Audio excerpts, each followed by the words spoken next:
Ladies and gentlemen, we're going to have an interesting conversation here in just a minute, exploring a regional spotlight. We're going to explore the region of Aseer. It's an area that many may not have heard of. I'm from the United States, from Miami, Florida. I certainly have not heard of it, but very interested in learning more about it this afternoon. We're going to welcome a speaker soon to talk about that. But again, going back to the 15-minute city versus the future potentially of a 5-minute city. I can't imagine what that might be like. But as they say, if you build it, perhaps they will come. Next, ladies and gentlemen, as I said, we're going to go ahead and introduce Waleed to discuss the Aseer region. Please join us.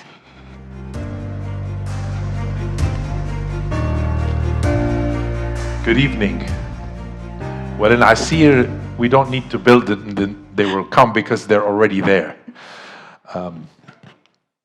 My name is Waleed Shaalan. I am Chief of Design in the Aseer Development Authority. And Aseer is a beautiful region in the south of the kingdom. Just to give you a little bit of a sense of scale, it's about the size of Austria, a little bit larger than the Czech Republic. We forget how large the kingdom is. You know, the Mercator maps distort the north and the south and don't give us a correct sense of scale.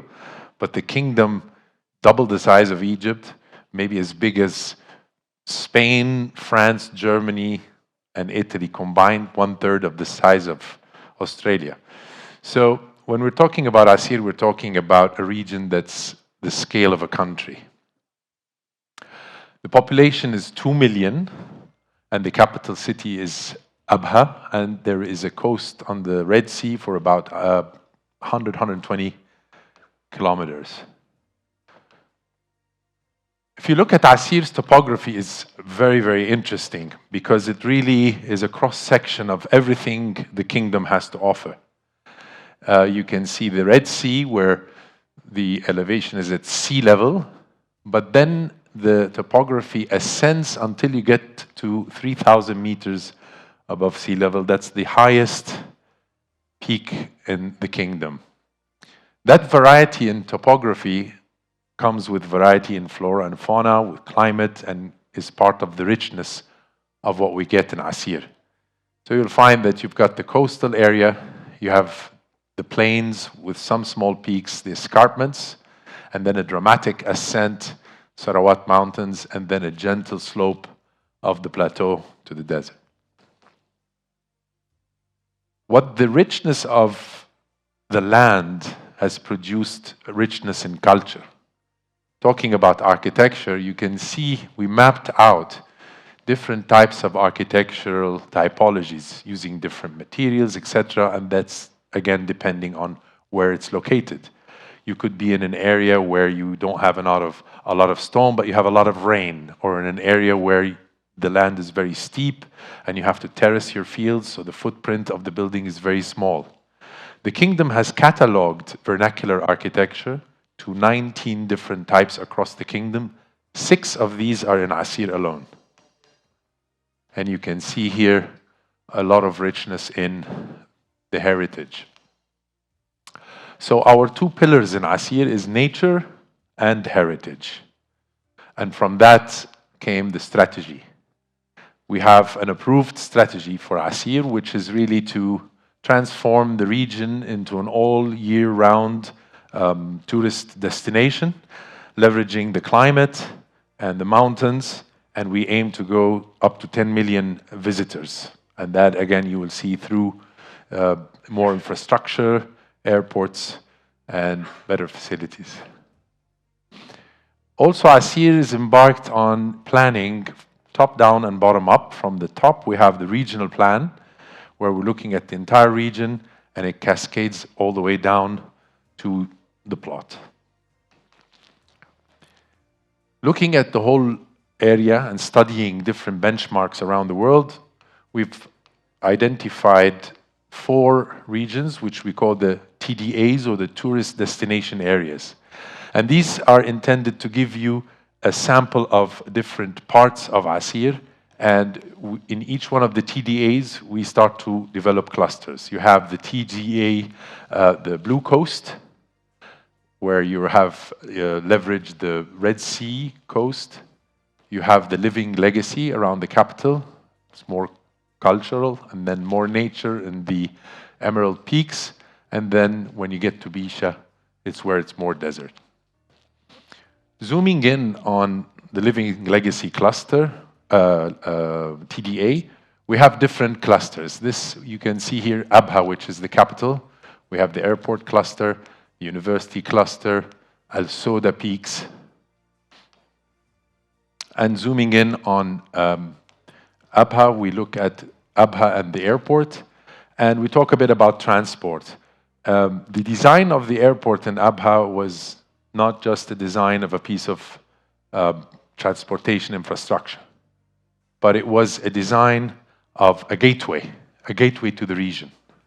There was an international competition that was launched with 5 of the big names of architecture from around the world. They all came back with wonderful airports, but all 5 options got rejected, and we went to a second round because they were wonderful airports, but they did not speak about the region. What we aim in this design, again, we give an architecture solution, not just an infrastructure or transport solution, and that is we need to make people feel a sense of place, a sense of arrival. When you look out of the window of your airplane, you can see that you are in Aseer. Inspired from the traditional architecture, both in form and materiality, even though there is no precedent for an airport in Aseer 500-600 years ago, but there is a very rich source of inspiration.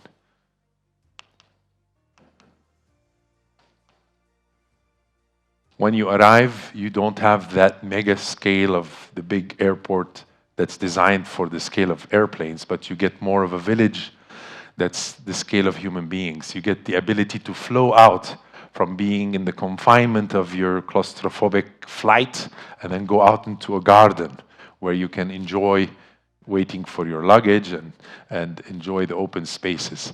But also we intend for the airport not just to be about architecture, but it's also a very cleverly designed building. You can see in the traditional architecture the walls are sloping, and that's because they're load-bearing walls. This is not a load-bearing structure, but to maintain the slope, which evokes a positive emotional response, the function has been flipped, where the thickness of the wall is used for all the services, freeing up the ceiling for beautiful skylights so that you can enjoy the colors and the patterns and the lightness of the air.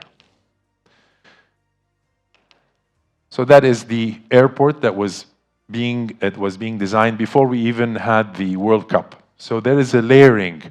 It's not looking at, we're getting the World Cup, oh my God, what are we going to do? We have to do something just for the World Cup. No, we're already doing it. We already have a strategy, and the World Cup comes in as a layer and as a catalyst to strengthen and thrust us moving forward. Going back to the TDA, we can now have a look at the location here, which is the university.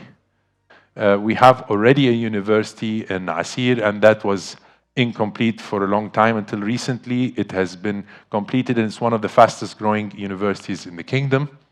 And again, to add another layer to the university, there was a beautiful competition that was conducted to say, why don't we leverage the beautiful landscape and make it into public realm?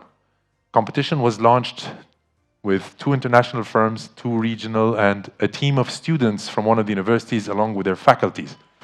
And they actually designed the winning competition. They actually won. And they have converted the university campus into a park that is accessible to the public with micromobility, with features, with landscape, so that the public can also use the university. Then we have another layer on top of that, which is the World Cup. So we build on brownfield. We, as you can see here, in this location, there is an existing stadium for the university, 20,000 people. So instead of going to a green field and the beautiful landscape, we work with what we have. And what that does is we double the capacity of the stadium, we layer it with the park, and then that has a future of master planning the area around it so that it can continue to be a center for sports. the stadium can be used for the students, for graduation, for their sports, for concerts, and all kinds of activities. Going back again to the cluster of the Abha, when we talked about the airport cluster, now we talk about Abha itself. Abha, the capital city, the current situation is it's suffocated with a ring road. High moving traffic, you cannot cross it very easily, and if you think about where would be the best city in the kingdom to be walkable all year round, it's Abha.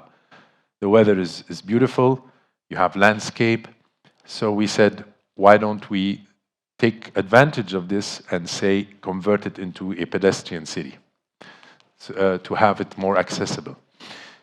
His Royal Highness has a beautiful metaphor where he says, if Aseer was the body, Abha would be the heart, and Alwadi project is the artery. Alwadi project is a PIF project intended to be the catalyst to regenerate the city of Abha, and it connects the natural path of the water that comes from the mountains. There is an existing dam here, but to bring back the Wadi to life, revitalize the agricultural fields that are in the city, and create a mixed-use development where people can live and walk and work. So leveraging this, we took it a step further and we said, why don't we have that be the veins? So the artery needs to feed the rest of the city with life. So we started looking at an Abha uplift project where we start to extract from Alwadi these veins to connect the whole city through a series of pedestrian walkways, through parks, so that it becomes much more of an interconnected pedestrian area. And there is current studies from the regional plan looking at the traffic, how to divert the traffic, how to slow down the traffic and make it more pedestrian friendly. Then the mega event or the World Cup comes in as a layer. It's not something that we're just working towards. We say, okay, how do we get the World Cup to enrich this? So we select the fan zones to become, for the World Cup, fan zones, and for the legacy becomes a public space that can be used in the city post World Cup. The first space is in front of the governor building, where the walls of the governance will go down and it will be open for the public, and a big open plaza, which would be almost like the main square, formal square for the city that connects you to the Wadi. And the second fan zone would be on the ridge overlooking the dramatic escarpments and the landscape.